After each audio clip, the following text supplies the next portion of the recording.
Good afternoon, everybody. Honourable Ministers, distinguished guests, ladies and gentlemen, welcome. All protocol is observed. As an African myself, now applying my trade here in Australia for a company that is deeply invested in Africa, it gives me great pleasure to welcome my African colleagues and friends to Australia. In that regard, I'd like to welcome the delegation from Angola. It is led by the State Secretary of Geology and Mines, Dr. Carrera Victor, and it also contains some senior delegate members and board members from Ellendale-Mine, who are our partners in the prolific Lulo concession in Angola. A warm welcome to you. Unfortunately, our partners in the Mothae-Mine, the government of the Kingdom of Lesotho, were unable to travel here this week. They do send their apologies and they look forward to attending next year. If you've been able to take your eyes off that mesmerizing 404 carat Angolan diamond on the screen, you'll see that the presentation is titled An Exceptional Diamond Company. Lucapa has been investing in some significant and exceptional diamond assets over the last 11 or 12 years. Once I've run through the presentation, you'll see how special they are, high value in nature. We've had considerable exploration success, and you'll also see that there is potential or significant potential and upside in most of the projects that we have. I'm also going to take you through the next strategic step that Lucapa will make in achieving value as it moves through the diamond value chain. Lucapa was not so long ago just a single asset company, but today we have progressed quite substantially and we are now invested across 4 different countries. We are invested in Angola, which is one of the world's most prospective countries for a Tier 1 diamond discovery. In Angola, we are partners in the Lulo concession. It is a prolific concession. It is home to some very large diamonds. Those diamonds allow us to boast the highest average dollar per carat of any alluvial diamond mine in the world. Underneath those alluvial diamonds, we are searching for source, a very significant exploration program on the go there, and I'll take you through some of that detail just now. We are invested in Lesotho. For those of you that don't know, the small mountainous kingdom of Lesotho actually is the world's highest dollar per carat Kimberlite production, and that is thanks to the Mothae pipe and the Letseng pipe, whose resources are the 2 highest dollar per carat resources in the world. When the Mothae pipe is commissioned, or mine, should I say, is commissioned later this year, it will be Lucapa's second producing high-value asset. We too are invested in Australia. Australia is famous for its fancy colours, as well as the Argyle-Mine that produces 10% of the world's diamonds. Right here in our backyard, we have made a significant discovery. I'll take you through some of those details, but we have really made a magnificent discovery that I think has not been seen in the Australian space for some 30 years. We too are invested in Botswana. Botswana is a well-known diamond address. We will be drilling our targets there later this year, and when we have completed that program, I will bring more to the market on that.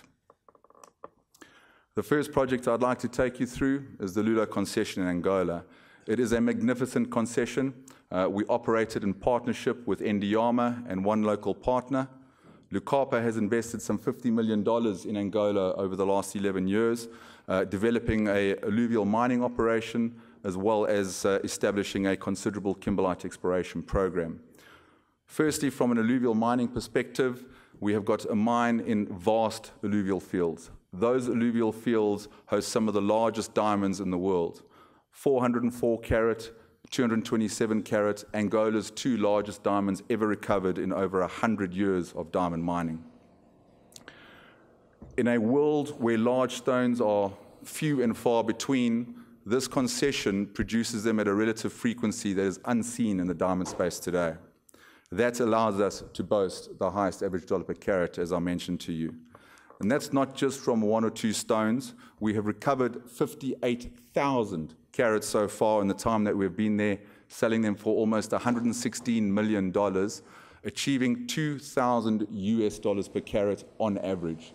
That is 14 times the world average of $140 per carat. On this very same concession, we've got one of the most considerable kimberlite programs in the world, searching for the primary source of these magnificent diamonds. Diamonds such as the 404 carat diamond, the 227 carat diamond, 173 carat diamond, 129 carat diamond. You can see I like diamonds, I could go on forever. We too have recovered a 133 carat diamond, a compound stone that if it had traveled far from its source, it would have broken up into lots of little pieces as well. Those are just 5 of the 11 plus 100 carat diamonds that we have recovered from this project. But if you think those are the only diamonds that give us the confidence that we are close to source, you are mistaken. There are 760 other diamonds greater than 10.8 carats that we have recovered on this ground that give us the confidence that we are close to what we are searching for. But that isn't what makes this concession that exciting from a kimberlite perspective. Certainly large stones, high value, will make for good returns. But underneath all these large diamonds, heavy matter that would fall out early in a waterborne transport process, we have got a large kimberlite province, large kimberlite targets, which we believe contain the source to these diamonds. To do that sort of field justice, we have to establish a proper kimberlite program, and that we have done. We've got a permanent program operating all year round. Gone are the days where we stop for the wet season. We are drilling for core, we are sending them away for mineral chemistry analysis and understanding that core, and we are identifying the ones that we'll do follow-up work on. I don't know another company in the world, be it a minor or major, that has got this considered program on the go. Very, very exciting program. Systematic, measured. I believe that with the assistance of our partners, we will find what we are looking for. Some very important changes that are happening in Angola, led by His Excellency President João Lourenço. He is looking to make sure that the mineral sector contributes more to the Angolan fiscus, and in order to do that, he is seeking to attract international investors in a large manner. To do so, he's made some swift and significant changes, most notably in our sector, in the diamond sector, where he has brought in a new diamond marketing policy. That diamond marketing policy revokes the previous presidential decree. Promoting transparency, predictability, standardization, and it looks at protecting the interests of the producers. It establishes additional sales channels that the producers in Angola can use to attract higher values to their product. What does that mean for Lulo and Lucapa? Well, it means that Lulo will access these channels. Lulo will drive product through these channels and accrete additional value. It's inconceivable to think that we'd be unhappy with $2,000 per carat, but we are going to make sure we achieve more than that. We'll be putting our diamonds through tenders, auctions, and other channels. But importantly as well, Lucapa has been invited and will register as a buyer in Angola, because we are now able to access product as well. Of major importance and significance, in line with the initiatives that the President is running, Lucapa have been invited by Indiama to support the drafting of the new legislation to roll out the marketing policy. We are in discussions with Indiama to increase our equity participation in both the projects, and we are in discussion with Indiama to expand our operational footprint in Angola as well. I urge you to come and see the State Secretary of Geology and Mines speak on Friday morning, where he will outline the Angolan opportunities, and I think it's his goal and our goal to try and get a little more than the 3 current Australian companies that invest in Angola to do so. Second project I'll take you through is Mothae in Lesotho. It's a kimberlite mine development. Our partners in that mine are the governments of Lesotho. It too is a large stone producer. The frequency of large stones in that resource allows it to be the 2nd highest dollar per carat resource in the world. Lucapa will be investing some $30 million in that project, and when it is in operation later this year, it will be Lucapa's 2nd producing asset. As you can see from the pictures on the screen there, the plant development is well on track. We do believe that we will make our commissioning timelines. We are also conducting a concurrent bulk sampling program, testing zones that weren't tested before, and testing zones that were inadequately tested. That will grow our resource knowledge, it'll improve the life of mine, and it'll certainly improve the value that we derive from that project. Our initial financial modelling that I just want to highlight, with a 1.1 million tonne per annum phase 1 and a 2.2 million tonne per annum phase 2, a 13.5-year mine plan, gave us a project NPV of $85 million. We announced that full financial model with all underlying assumptions in October last year. I urge you to go and have a look at those. But why I'm just overviewing those is I just want to say that each day since then, we have significantly de-risked this project. We are running a concurrent bulk sampling program. So for those of you who weren't sure about the resource, I will tell you that that resource contains large diamonds. If you have a look at the diamonds that we recovered out of the southeast zone, 89 carat, out of the neck zone, which was previously untested, we've been recovering many diamonds, including that 25 carat fancy yellow. Out of the north zone, which was also previously inadequately tested, we have recovered pinks. I'm not so sure that it's showing up as pink on the screen, but your eyes don't deceive you, that is pink. The other de-risking work that we have done, we have secured debt and equity funding for the project. We have established the mine, and we are at the back end of our build program. Staff have been recruited, trained, additional studies have been done, geotechnical reviews, infrastructure development, dams, power, roads, etc. Significant de-risking work streams. The NPV model that we put out, we used a discount factor of 10%. With all of that work that I've just outlined, I think you should use a much lower percentage. I was also conservative in the annual price escalation that I used of 1%. If you look at the other high-value diamond producers, they use around 2.5%. I'll point you to Lucaro, who are using 2.5% for their underground development program. Look what happens to the NPV when you do that. It moves from 85 million to somewhere in between 126 million and 150 million dollars. And that is before I build in some 10% local currency devaluation, as well as the benefits of the geotechnical reviews that we have completed that allow us to access the same amount of ore but invest a lot less in waste stripping. I suppose that is a long way of telling you that we as Lucapa see significant upside in this project. Upside and value that I don't think is in our share price at the moment. We announced on Tuesday, as a follow-up program to some very significant recoveries and discoveries at the beginning of the year at our Brooking-Project here in Western Australia. In the Kimberlite region, on the lamproite exploration program, our first program, we recovered 119 micro and macro diamonds. There they are on the screen. Those then were considered some of the best exploration results and micro diamond counts from just 87 kilograms of ore. We followed that up with a second drilling program at Little Spring Creek. We moved the drill location slightly towards the center of the geophysical signature that we had. And from 178 kilograms of ore, we recovered 1,100 microdiamonds. I mean, that is just a phenomenal result. If I have a look at the market reaction to this news on Tuesday and today, I've got to tell you that I'm somewhat disappointed. I don't think the market actually understands what it is that we have recovered here and the results we've achieved, but that's fine. I'm here to educate, and I'll do more of that over the coming weeks. 3 times the original drill hole result. There are some of the diamonds there on the screen as well.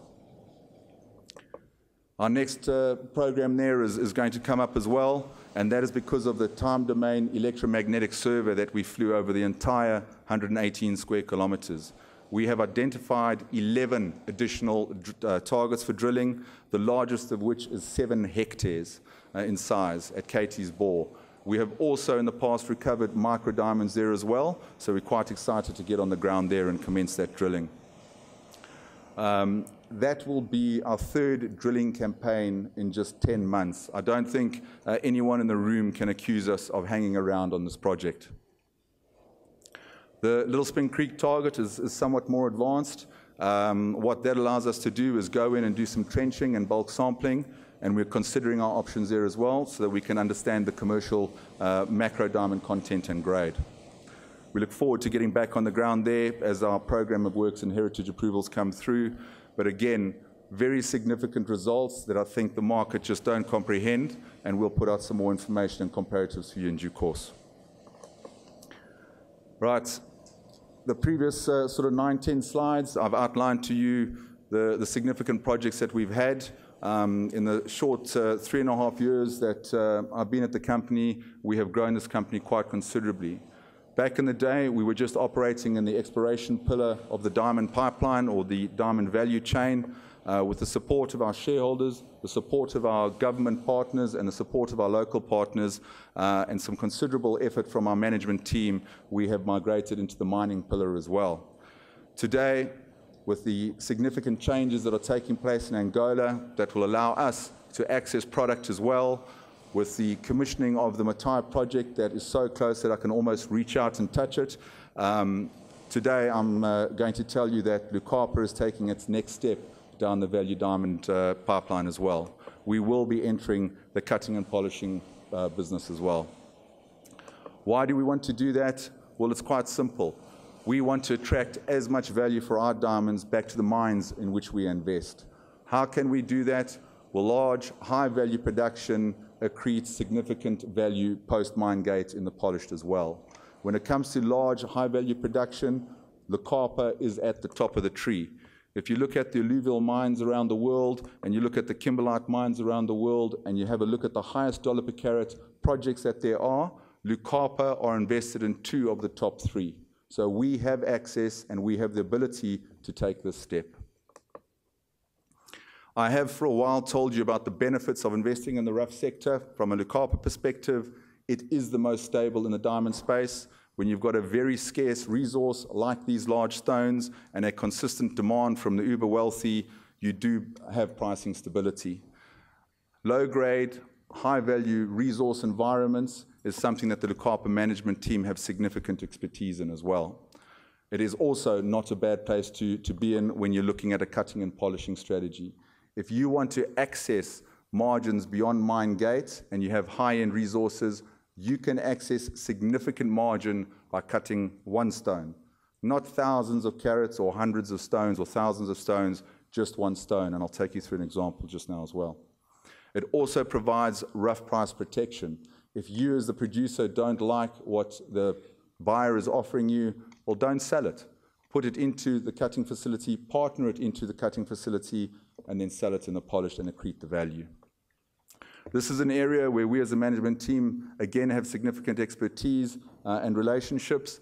I have set, as Eddie outlined, I have set up the marketing and manufacturing division for another high-end diamond company, and these partnerships are there to be arranged. Right, I'm going to take you through an example. It's my most favorite trick in the world. I hold up this very special diamond and everyone goes, wow. 404 carats. We sold this for $22.5 million, okay, at the rough mine gate. This diamond was cut and polished into probably the most magnificent polished stone that I have seen, 163 carat D flawless stone. It was put into a quite exquisite necklace. Some may like it, some may not, but when it went to auction at Christie's in Geneva, it achieved over $40 million in sale. And that was just from the 1 stone in this diamond. There were 4 others. So this strategy will allow us to continue extracting income from the rough mine gates. It will also allow us to start adding additional income from the polished downstream as well. I'll talk to the market again as well as a generalization.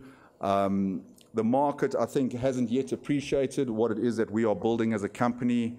A very, very niche sector, low-grade, high-value environments, allowing us or giving us the opportunity to accrete this value. But the diamantaires have realized what we are doing, and my phone does not stop ringing. So right now, I think it's about time that the music starts, because Lucapa is going to be the belle at the ball. I think the red lights are on.